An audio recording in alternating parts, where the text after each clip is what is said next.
All right. Hello. Welcome to an interview with Gracie Ju, who is a master's student at Duke University studying public policy. And I am your host, Noah Ju. And we're going straight into it. First question is, why did you choose public policy and how does it bring you joy?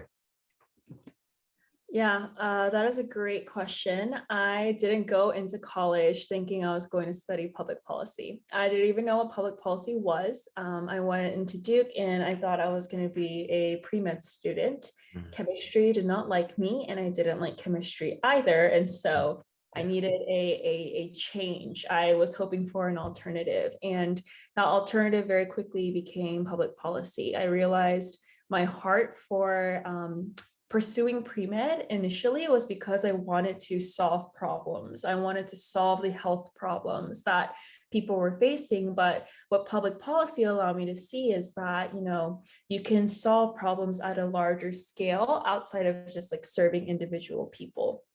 I think I've always grown up whenever I see something working inefficiently or a problem, like I can't stand still. Like I have to solve it. I have to figure out how to make it better, make it work faster or better for more people involved. And so public policy really just was that. You study how in many different areas, whether that be health or environment or education, how to use different analysis tools and also in a politically and ethically sound way, go about solving the problems and ensuring that problems are prevented and mitigated. And so that's why I chose public policy, very long-winded answer. And what about it brings me joy? I think for me, I don't want to live a life where I'm only serving myself.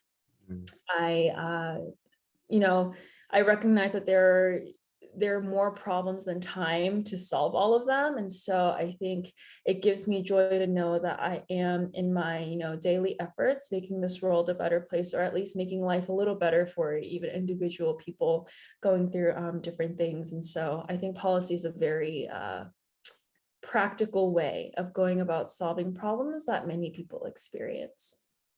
mm.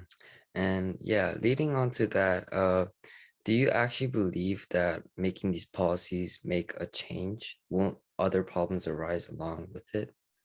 Yeah, that's a great question. I believe that there is no perfect policy. There will never be a perfect public policy. And I think the reason is, right, like when you're, writing a policy and you think it's going to solve things, you can't predict the future. You don't know what other kind of collateral consequences that may come, or sometimes you do have an idea of a collateral consequence that might occur, but you still have to do something, right? It's a imperfect system, but I still believe that it does make change. And sometimes that change is negative. Sometimes very poorly planned policies, right, we've seen in history are making negative change as well. But yes, I think when you have a good heart and you're working with smart people who really care about people at the center of the decisions that they're making, that it can make a change. Not perfect, but it can make a positive change and a positive move towards a better place. Mm. So leading on to the third question, what policies have you brainstormed so far? Yeah, I think it's interesting because in my classes, both in my undergrad and in my grad school career, in a lot of classes, as we do for each assignment, we kind of brainstorm what possible solutions there may be for whatever the assignment might entail. But I have yet to see any of those ideas leave the walls of the classroom and actually be implemented in real life, right? So it's kind of hard for me to answer that question because I'm thinking about it all the time and doing my assignments, but I'm not necessarily seeing it happen in real time. The closest that I got to that was I was a remote intern, a remote research intern for the Korean Center of Guardianship and Trust in Seoul, Korea. This was during COVID, and I was literally sitting in my room with nothing to do. So I decided to help them with a research that they had. And what they wanted to do was they wanted to look at the representative payee system of different countries to inform what representative payee systems can look like in Korea. Representative pay systems is basically when someone has a disability, the government usually pays or gives them a grant so that they can live, even with, because with disabilities, you usually Yeah. can't work and you can't make an income. But depending on the severity of the disability, sometimes a representative payee who is like either a friend or a family member receives that money for the disabled individual and then like helps the disabled individual use it. But sometimes there are different, human rights violations that can take place. And so my research, I basically looked at what the American system looked like and the different human rights protections that America has in the law. And then later on, my literature review was used to inform a policy proposal in South Korea for improving Korea's representative payee system to make it more autonomous for the individual with a disability to use their own money like for themselves. So that was really cool. I honestly don't know if that proposal got passed or like what the process is with that, but to know that my research was cited in the creation of that was definitely a very encouraging experience. My hand at like seeing my thoughts or my analyses actually impact a possible decision that could impact the livelihoods of many people. Yeah, that's great. And the next question is, where do you see yourself 5 years from now?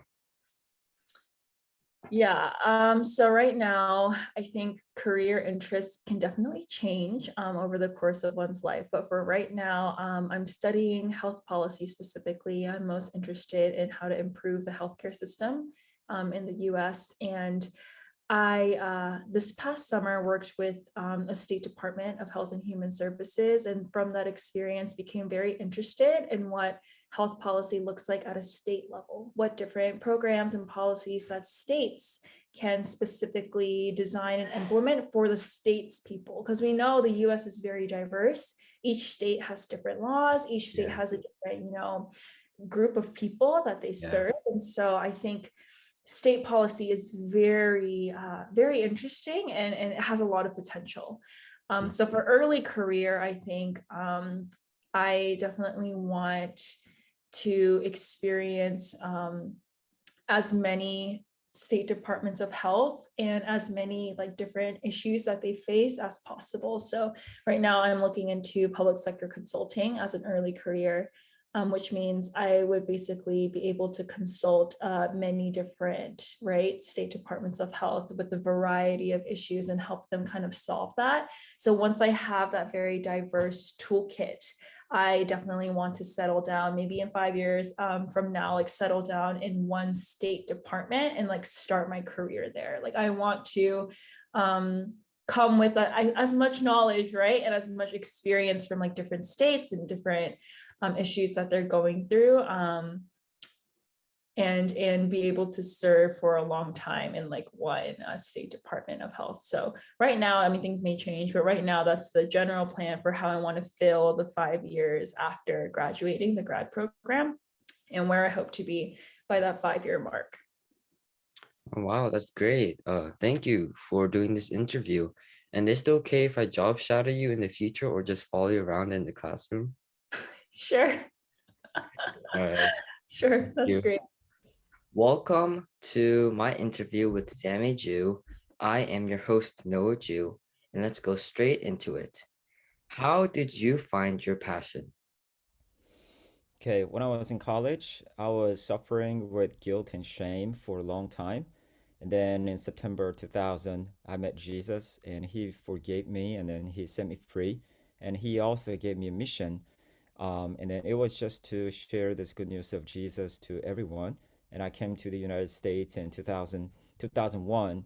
And then I was wondering where I could fulfill that mission. In 2004, I was in the school and God gave me this vision of raising 21st century Moses. As God met Moses in the wilderness and sent him back to bring people out of Egypt, God has a special plan for immigrants in the United States and to train them and send them back to their countries to bring their people to Jesus. So that became my passion and burning desire to fulfill the vision of raising 21st century Moses. And since then, it's been my lifetime goal and passion. So, what did you do to get to where you are now? What did it take? So it took me a lot of experience of meeting a lot of immigrants in the United States. So since that vision became my passion, I served for international students in Kentucky, in Louisville, just serving them with food and Bible study and raising them up as leaders. And then God opened the door to come to North Carolina in 2007. And then he opened the door for serving international students in the Triangle area. So I did that for 10 years. And then recently in 2017, God opened the door for serving for Asian pastors in North Carolina.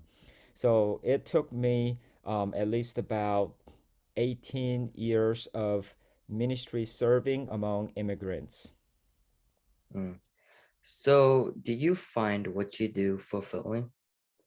Oh yes, of course. Yeah, it's definitely fulfilling because it's not just the vision, but it also became and also becoming reality. And I see that this vision is fulfilling because it's not just about developing myself or being proud in front of other people, but I am developing others and investing on them to be successful in becoming the godly leaders that God has designed for them to be. And where do you see yourself 10 years from now? Yeah, I have a numeric goal. In next 10 years, I would love to see 3,500 21st century Moses being raised up. So not just in North Carolina, but also all around the world, because there are so many great leaders out there, and I really want them to see that how much things that they can do for God's glory. So that's my vision to see 3,500 21st century Moses being raised in next 10 years. Wow, thank you so much. Is it okay if I job shadow you in the future? Yeah, sure. All right. Thank you for the interview. You're welcome. Hello, I am with my principal, Dr. Ware, and I'm your host, Noah Jew. And let's go straight into it. The first question is, why did you become a principal? I became a principal. I started out as a kindergarten teacher. I know that I look like your normal kindergarten teacher, but I loved engaging with students. I love kind of pushing the boundary of what people think kindergartners can learn. And then as I was going through the process and getting better and better at teaching, I noticed that I had some leadership skills and leadership capacity. So I really felt like I could broaden my experience. I could impact more students, and so I made the decision to go back and get my master's of school administration, and became a assistant principal, and then a principal, and been a principal ever since. Wow.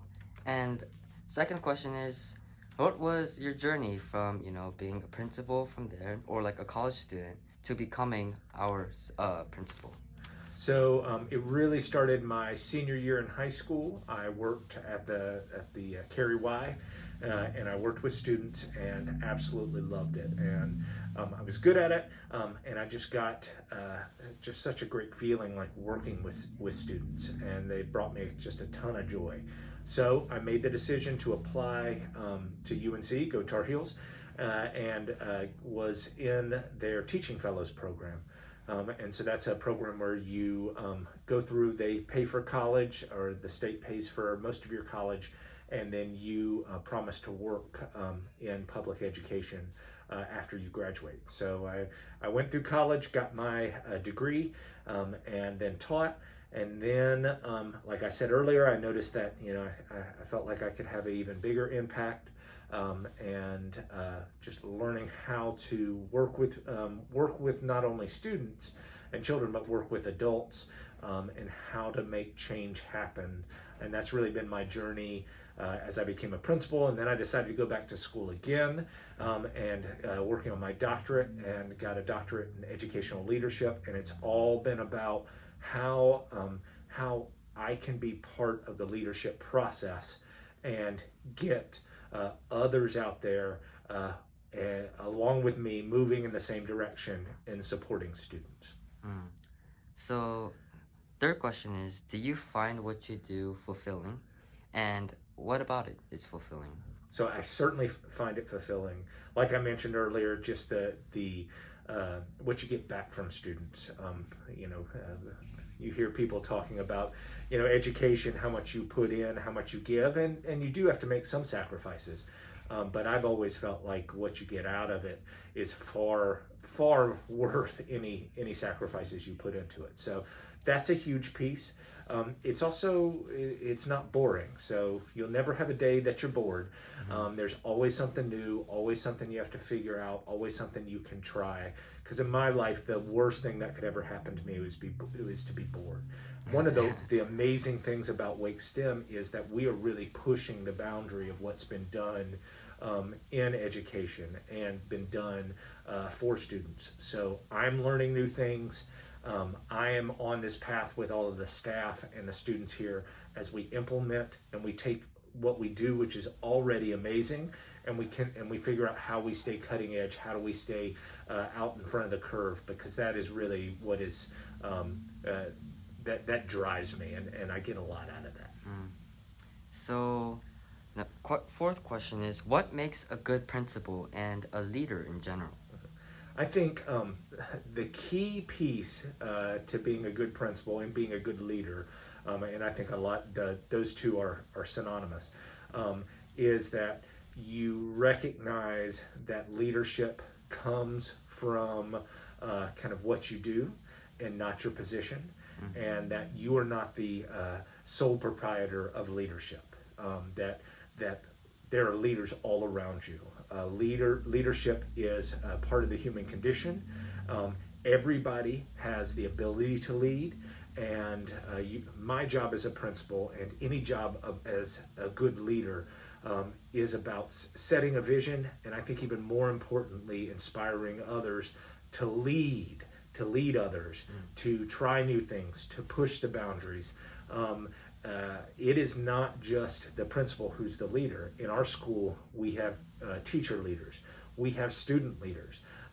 You can't walk out of a door and not trip over a leader, because that's the culture that has been created here, and that's what I think is important for anybody who has a role that is oversees, something like a principal does, oversees what happens in a school building, that they foster that leadership and they don't stifle it. This sounds all so great. Is it okay if I job shadow you in the future? That would be fantastic. I'd love for you to job shadow me, and maybe I'll even put you to work some. That'd be great. Thank you so much. No problem.